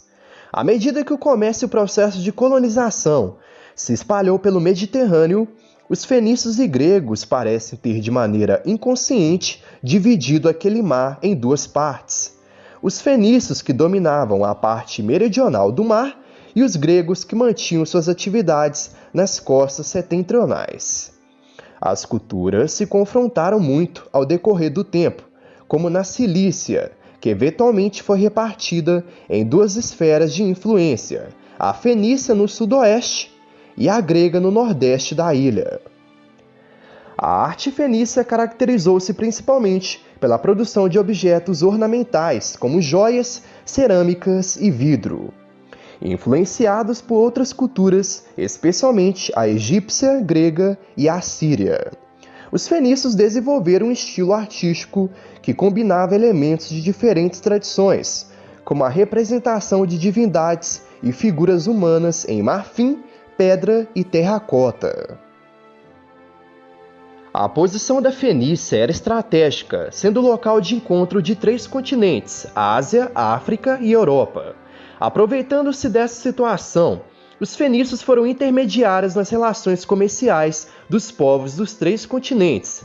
Eles transportavam estanho da Espanha, marfim e ouro da África, entre outras mercadorias, muito valorizadas nesse período. O auge da civilização fenícia se deu por volta dos séculos 8 e 7 a.C. Nessa altura, ocorre uma dispersão das importações, incluindo cerâmica, pedra, entre outros, na região do Levante, indicando um canal comercial fenício até a Grécia continental, através do Egeu Central. Os fenícios foram por séculos a principal potência naval e mercantil da região. O declínio da civilização fenícia ocorreu devido a uma série de fatores, incluindo diversas conquistas estrangeiras, pressões externas e vários conflitos internos. A Fenícia, que floresceu como uma civilização comercial e marítima, foi gradualmente subjugada por outros povos e perdeu todo o seu poder durante o final das Guerras Púnicas, em que sua rica colônia Cartago foi totalmente destruída pelos romanos e logo depois virou uma província da República. Durante a Idade do Bronze grega, em Creta, na maior ilha do mar Egeu, floresceu a sofisticada civilização minoica. Eles são frequentemente considerados a primeira civilização europeia avançada, tendo uma economia próspera baseada no comércio, e um sistema de escrita que foi precursor da escrita grega. De acordo com os registros arqueológicos e históricos, os minoicos se centralizaram na cidade de Knossos desde o ano 6000 a.C., segundo alguns registros de figuras antropomórficas feitas de argila. Ao analisar as obras artísticas dos minoicos, percebeu-se que possuem grandes semelhanças com as obras encontradas no Egito e Oriente Médio, o que dá a entender que os primeiros povos que habitaram a Grécia vieram possivelmente dessa região. Durante a Idade do Bronze, por volta de 3000 a.C. a 1200 a.C., os minoicos começaram a utilizar material para construírem fornos, vasos e ancoradouros. Além disso, eles também utilizavam bastante a cerâmica para a decoração e desenvolviam em seus utensílios formas geométricas como triângulos, zigue-zagues e padrões simétricos abstratos. Além do mais, essa civilização registrava o cotidiano com desenhos de plantas, animais e tentativas de representações humanas. Algumas dessas belas figuras sobrepostas em cerâmica eram pintadas destacadamente em paredes. Eles pintavam com detalhes animais como touros e cenas corriqueiras, como a presença de inúmeros convidados em festas, casamentos e grandes cerimônias religiosas.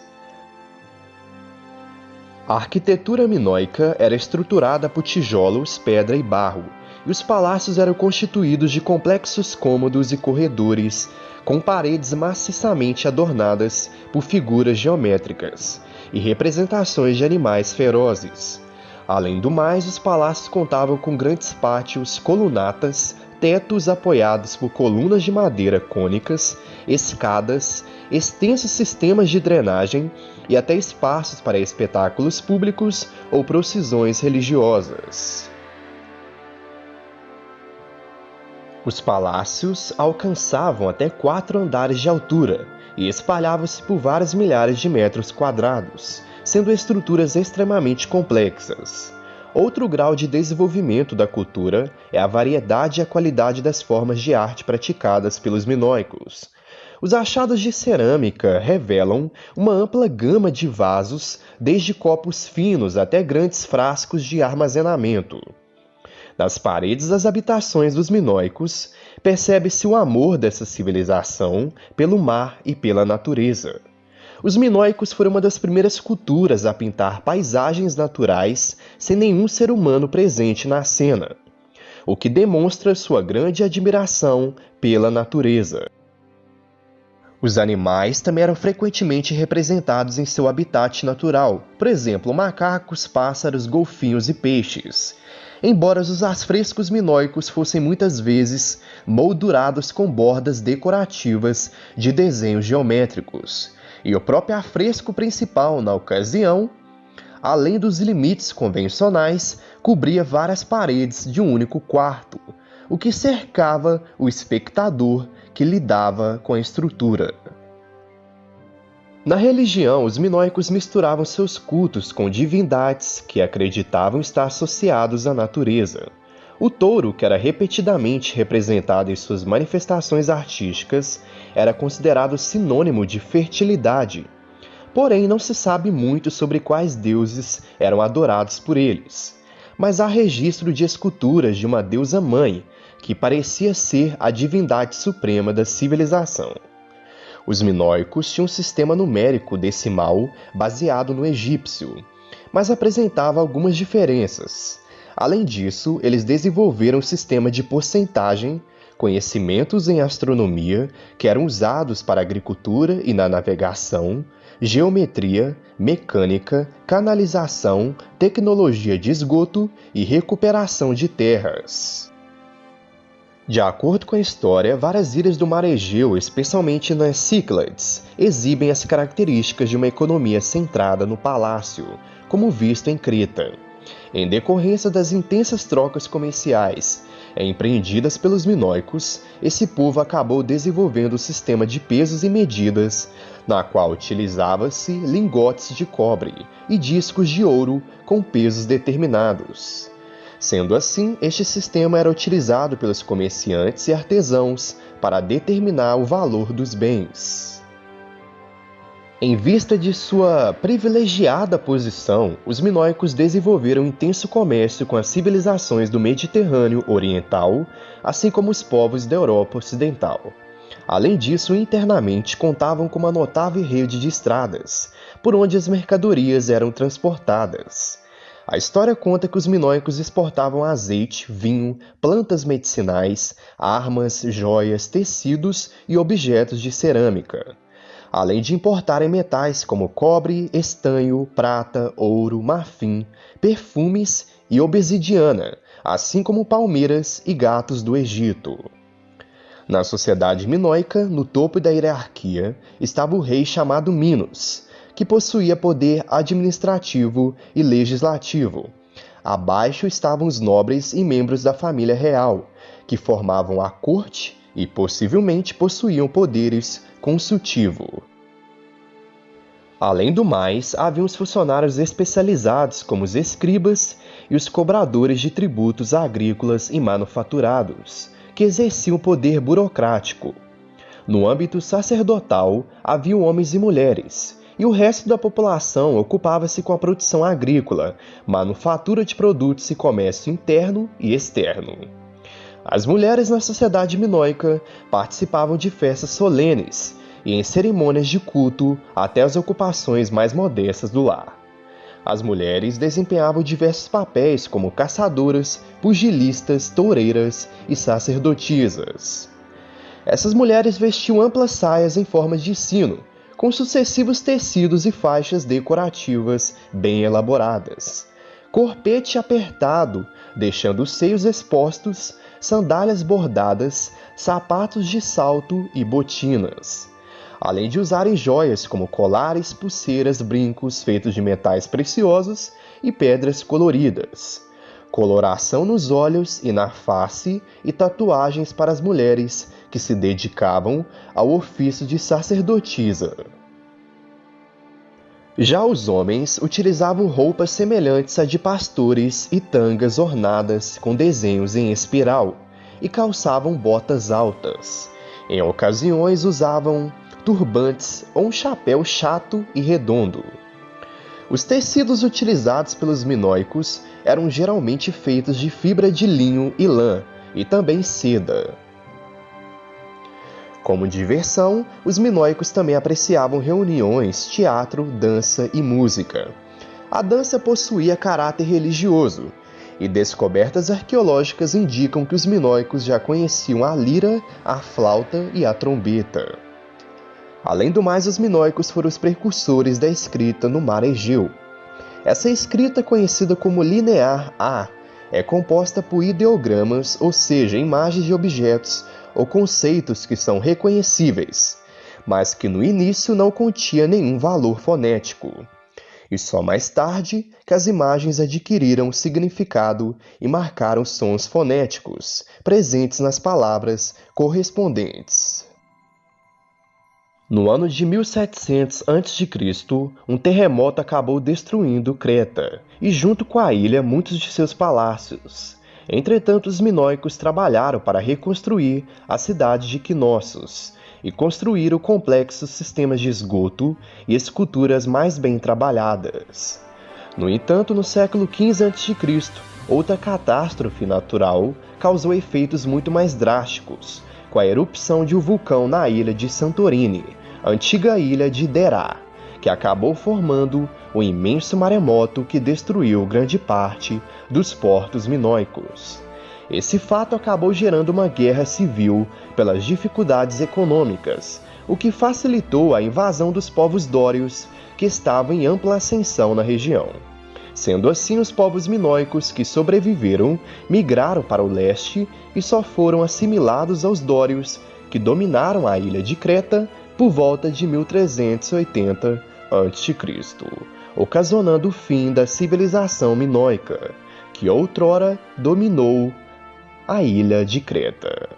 Durante a Idade do Bronze, na Grécia Antiga, floresceu uma das civilizações mais impressionantes desse período, os famosos micênicos. Essa civilização construiu grandes cidades, palácios luxuosos e era uma sociedade totalmente forjada na arte da guerra, tendo uma aristocracia totalmente guerreira. Entretanto, para compreendermos melhor a história dessa civilização, temos que voltar a milênios atrás.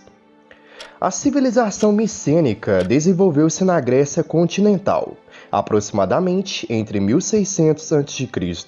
e 1200 a.C., durante o período grego nomeado de pré-homérico. Os historiadores acreditam que os micênicos tenham se fixado na Península Balcânica, onde hoje fica a Grécia, por volta de 2000 a.C.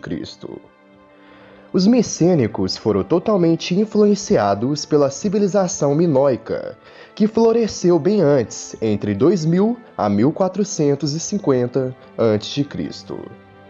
A civilização micênica espalhou sua influência por todo o mar Egeu, e com o passar do tempo, os micênicos passaram a dominar a maior parte da Grécia continental e várias ilhas próximas, estendendo as relações comerciais com outras culturas da Idade do Bronze, em lugares como Chipre, o Levante e o Egito.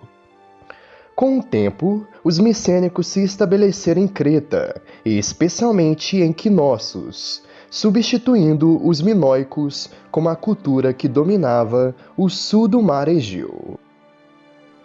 De acordo com os registros de Homero, os micênicos ficaram conhecidos na antiga Grécia como aqueus.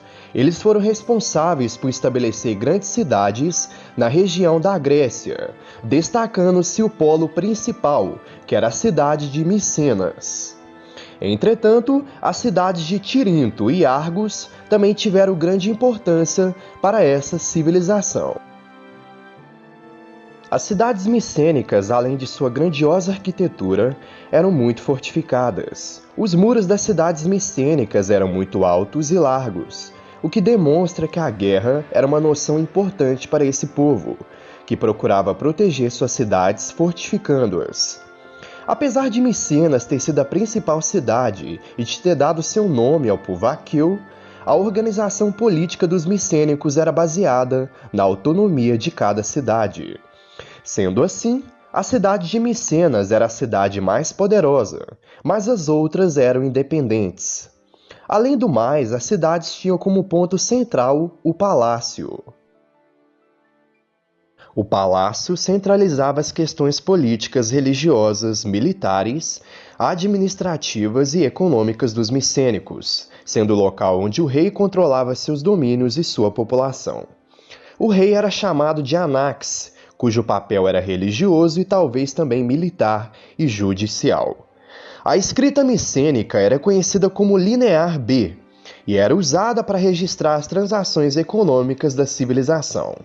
Essa escrita foi descoberta no começo do século XX e permaneceu um enigma até o ano de 1953, quando finalmente foi decifrada. Acredita-se que a escrita foi utilizada de 1450 a.C. até 1100 a.C., e tábuas contendo essa escrita foram encontradas em Micenas, Tirinto, Tebas, entre outras cidades. Os micênicos tinham uma sociedade militarizada, portanto os guerreiros eram figuras influentes, e isso é demonstrado através da arte micênica, que retratam cenas de batalhas, guerreiros, brigas, barreiras de escudo e grupos bélicos. A sociedade micênica era dividida entre dois grupos de homens livres: a comitiva do rei, que exercia funções administrativas no palácio, e o povo comum, que eram frequentemente vigiados por agentes reais e obrigados a cumprir deveres e pagar impostos ao palácio. Haviam também os altos oficiais prósperos, que provavelmente moravam nas vastas residências encontradas nas proximidades dos palácios micênicos. Além disso, haviam os escravos, que são registrados nos textos micênicos, trabalhando para o palácio ou para deidades específicas. Os micênicos tinham o comércio como sua principal atividade, e que inclusive foi bem próspero, comercializando diversos itens como ouro, vidro e bronze.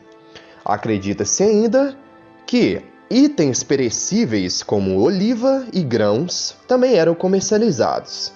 Os micênicos comercializavam com diferentes localidades do mar Egeu, e suas mercadorias alcançaram locais como o Egito e Mesopotâmia.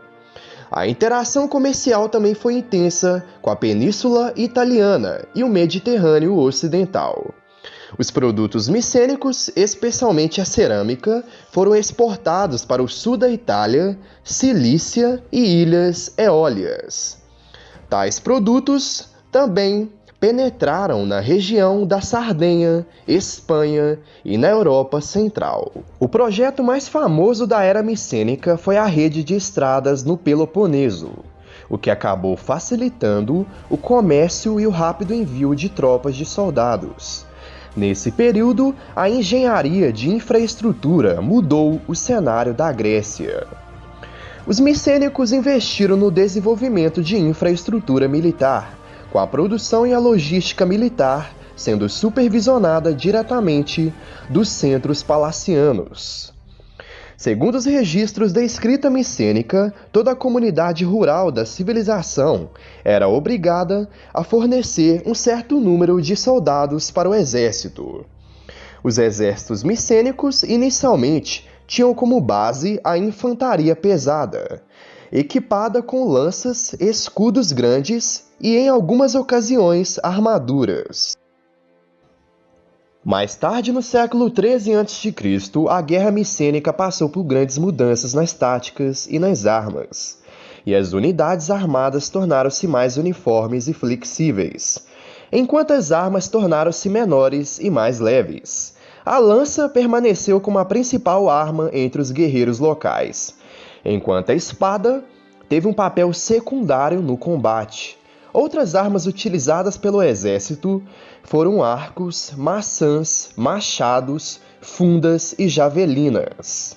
Os micênicos também utilizaram carruagens para transporte e depois utilizaram nas guerras. O elmo de presa de javali foi a peça mais identificável da armadura micênica. Além do mais, os micênicos produziram diversos vasos e ânforas ricamente decoradas. Os micênicos cultuavam diversas divindades, e os registros escritos indicam que havia vários sacerdotes e sacerdotisas responsáveis por administrarem santuários e templos específicos. Essas sacerdotisas eram figuras proeminentes na sociedade, e o papel das mulheres nas festividades religiosas também era bem importante. A queda da civilização micênica ocorreu por volta de 1200 a.C., e o verdadeiro motivo é debatido entre os historiadores.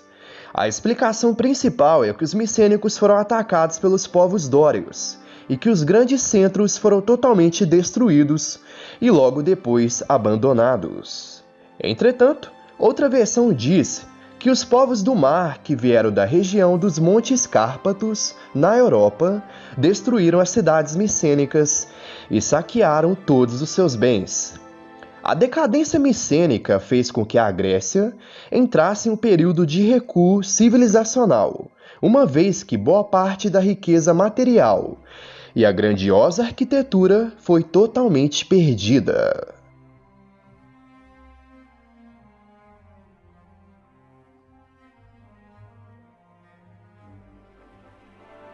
O ano é 2600 a.C. A antiga cidade de Assur é fundada em meio ao coração da Mesopotâmia.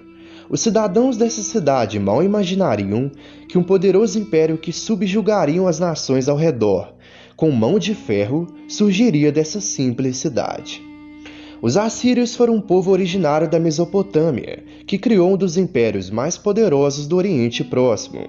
Império esse que ficou bastante famoso por suas inovações militares nunca antes vistas e pelo modo cruel em que tratavam seus adversários.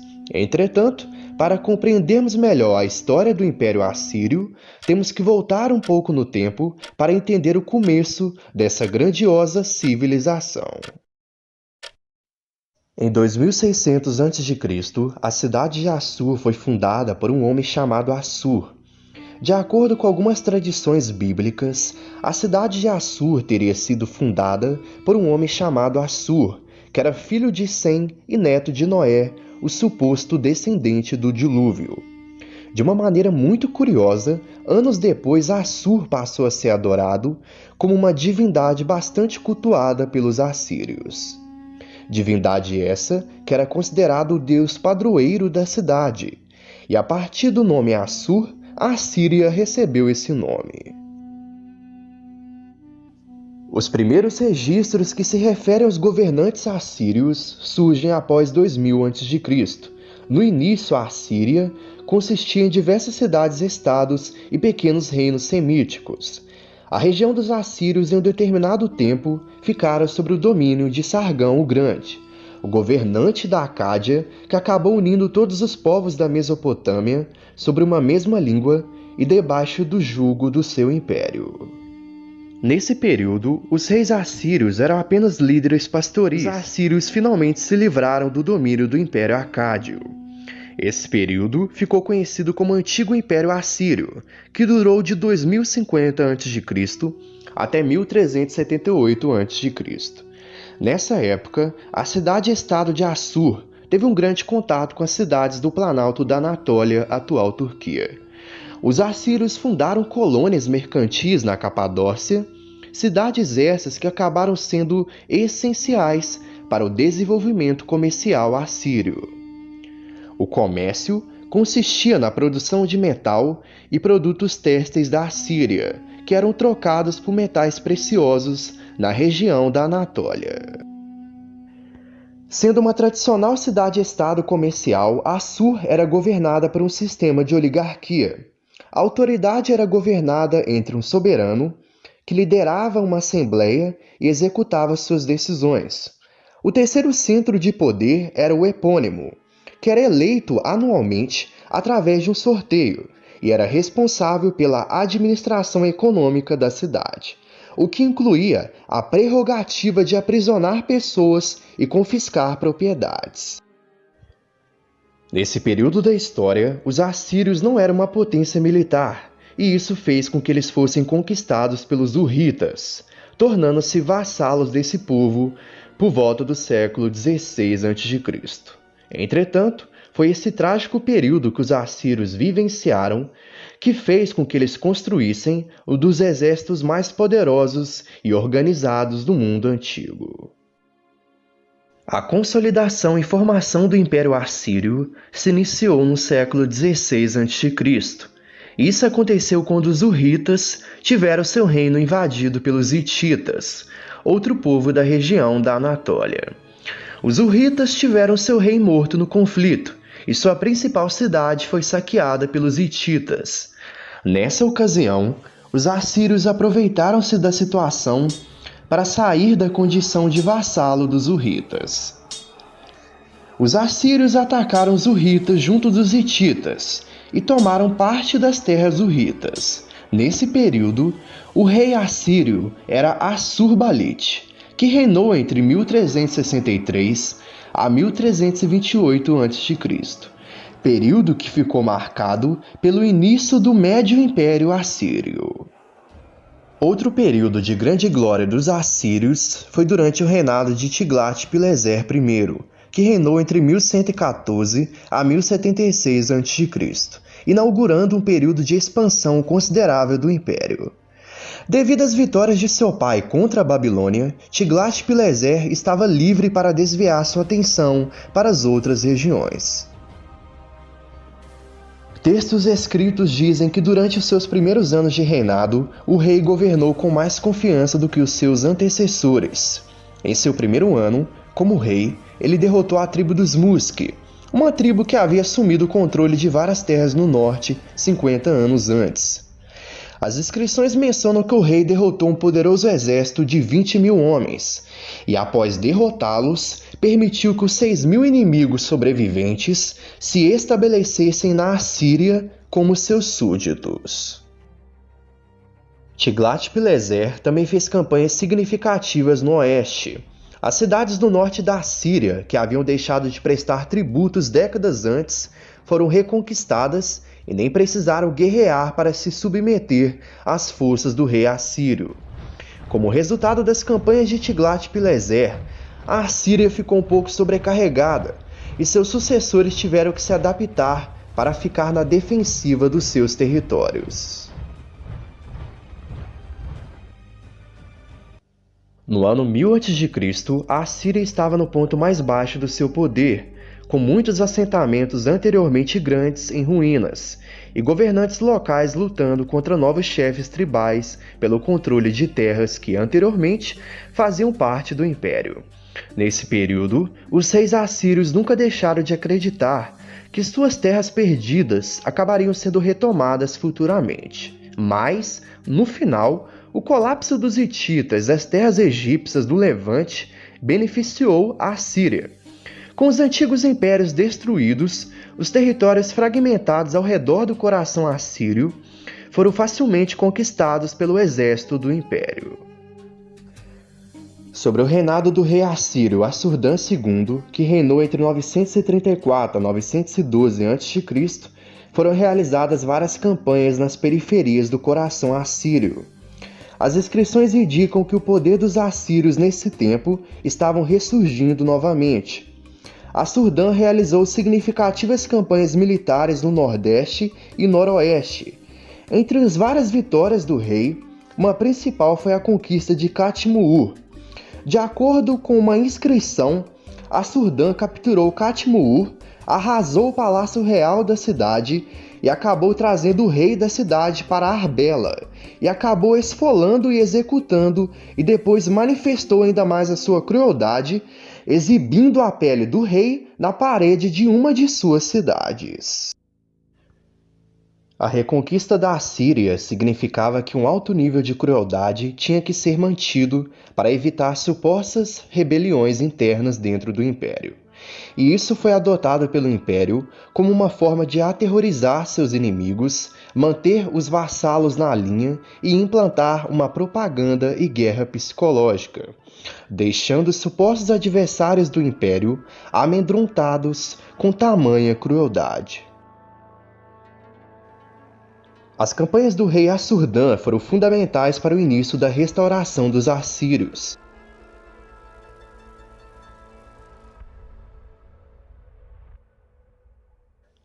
A sociedade assíria era rigidamente hierárquica. No topo estava o rei, que concentrava autoridade política, militar e religiosa, e era visto como um intermediário entre o povo e os deuses. Abaixo dele havia uma elite de nobres e sacerdotes, além de administradores locais que governavam as províncias do império. O poder do rei era reforçado por sua associação direta com o deus Assur, e os sacerdotes desempenhavam funções importantes em práticas religiosas e divinas, especialmente na condução de oráculos que orientavam o rei em questões militares e políticas. A economia dos assírios era bem diversificada, incluindo a agricultura, o comércio e tributos de territórios conquistados. Na agricultura, eles cultivavam cereais em grande escala, complementado pelo pastoreio e também a criação de gado. O comércio também era essencial, sendo facilitado pelas rotas estabelecidas por meio de suas conquistas. Produtos de luxo e matérias-primas eram importados de diferentes regiões e frequentemente eram obtidos como um tributo. A política assíria era baseada em uma monarquia autocrática e teocrática, com o rei exercendo o controle absoluto e sendo considerado um representante do deus Assur na terra. A administração do império incluía governadores locais que asseguravam o cumprimento das ordens reais, a coleta de impostos e também a manutenção da ordem nas províncias. Além do mais, a política externa dos assírios era marcada por uma ideologia expansionista, e os reis frequentemente realizavam campanhas militares anuais para subjugar territórios vizinhos. O intuito dessas campanhas era estender a influência do deus Assur. A cultura assíria foi marcada pela integração entre a religião e a arte, especialmente por meio de monumentos que glorificavam o poder do rei e a força dos deuses. Os palácios reais assírios desse período simbolizavam o poder real em um completo esplendor. Os centros e principais instituições adornavam o horizonte da Mesopotâmia. Embora o palácio principal estivesse localizado em Assur, na capital do Império Assírio, os reis detinham palácios em vários locais diferentes, entre os quais costumava viajar. A vida e a política da corte dentro dos palácios seguiam regras rígidas, supervisionadas por um conselho de titulares de cargos nomeados intimamente ligados à corte real. Os assírios também criaram um sofisticado sistema de estradas imperiais. O sistema de estradas Assírio Médio é o mais antigo sistema de estradas conhecido no Antigo Oriente Próximo. Sua criação se deve ao intenso fluxo comercial da sociedade assíria. O sistema de estradas foi estabelecido principalmente através da criação de instalações ao longo das rotas existentes.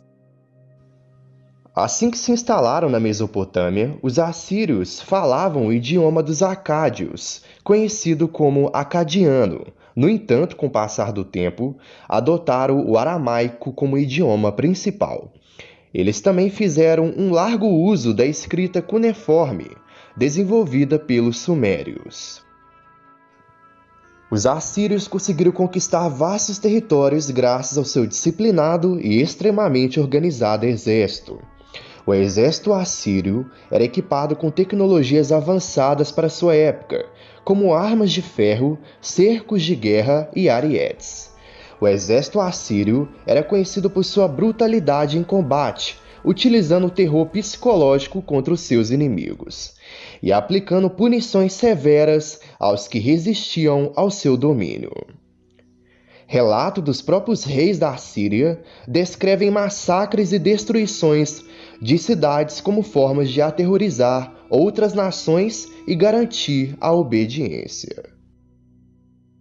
O último período dos assírios ficou conhecido como Neo-Assírio, que ocorreu de 912 a 612 a.C. Esse período foi marcado pelo auge da expansão dos assírios e também pela sua reputação de total crueldade. Sobre o reinado de Tiglat-Pileser III, que reinou entre 745 a 727 a.C., esse rei organizou os militares e reestruturou a burocracia do governo da Síria.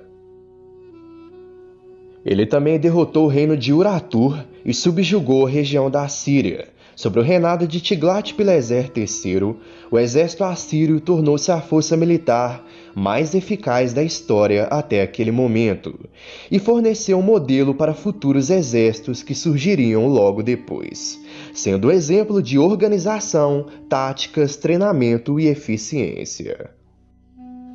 Sobre o reinado de Shalmaneser V, que reinou entre 727 a 722 a.C., ele continuou as políticas do rei, porém não foi capaz de ser tão eficaz em suas campanhas militares. Seu sucessor, Sargão II, que reinou entre 722 a 705 a.C., foi um brilhante líder militar e administrador, e conseguiu expandir o império mais longe que qualquer rei antes dele.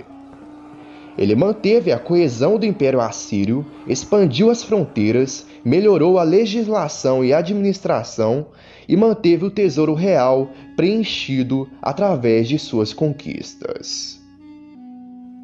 No ano 705 a.C., Senaqueribe assume o trono da Síria, no local de seu pai Sargão II. Senaqueribe reinou de 705 a 681 a.C., e durante o seu reinado ele conquistou Israel e Judá e as províncias gregas na Anatólia. Seu cerco a Jerusalém é detalhado sobre um bloco cuneiforme no qual afirma que Senaqueribe capturou 46 cidades, prendeu as pessoas de Jerusalém dentro da cidade até que elas sobrecarregassem. Entretanto, seu relato é contestado através dos registros da Bíblia, que relata que Senaqueribe e seu exército foi derrotado por uma intervenção divina. As vitórias de Senaqueribe trouxeram bastante riqueza para o Império Assírio. Senaqueribe mudou a capital da cidade de seu pai Sargão II para Nínive e construiu o que era conhecido como o Palácio Sem um Rival. Ele embelezou e melhorou a estrutura da cidade, plantou pomares e jardins, e o estudioso Christoph Scarry descreveu o palácio de Senaqueribe da seguinte maneira: o palácio de Senaqueribe tinha todos os apetrechos habituais de uma grande residência assíria.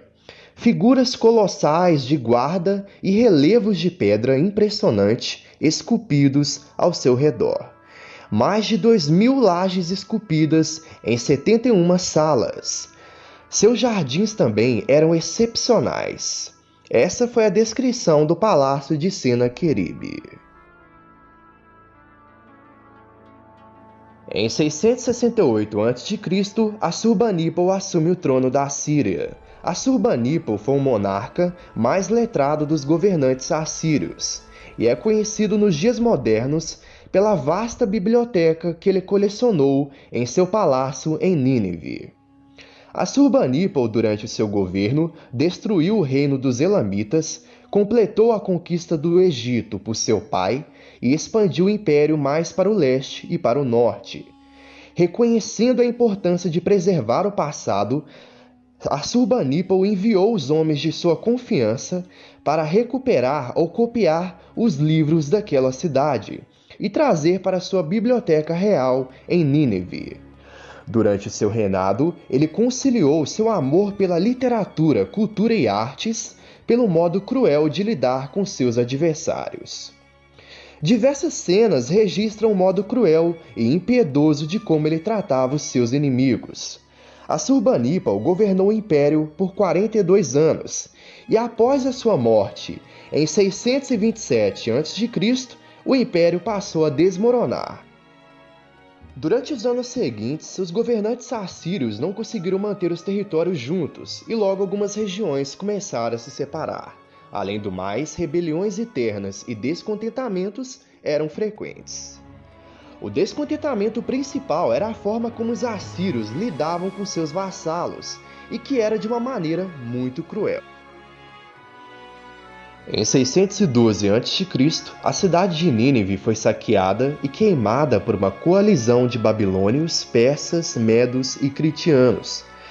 Além disso, a cidade de Assur e outras cidades assírias também foram destruídas.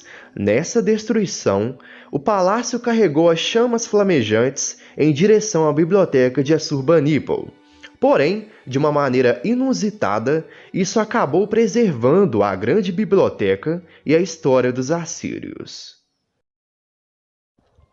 A destruição das grandes cidades assírias foi tão completa que dentro de 2 gerações da queda do império, ninguém sabia onde as cidades estavam. As ruínas de Nínive ficaram enterradas e cobertas pela areia pelos próximos 2.000 anos. Logo após a sua descoberta, muito da cultura e história dos assírios foi revelada.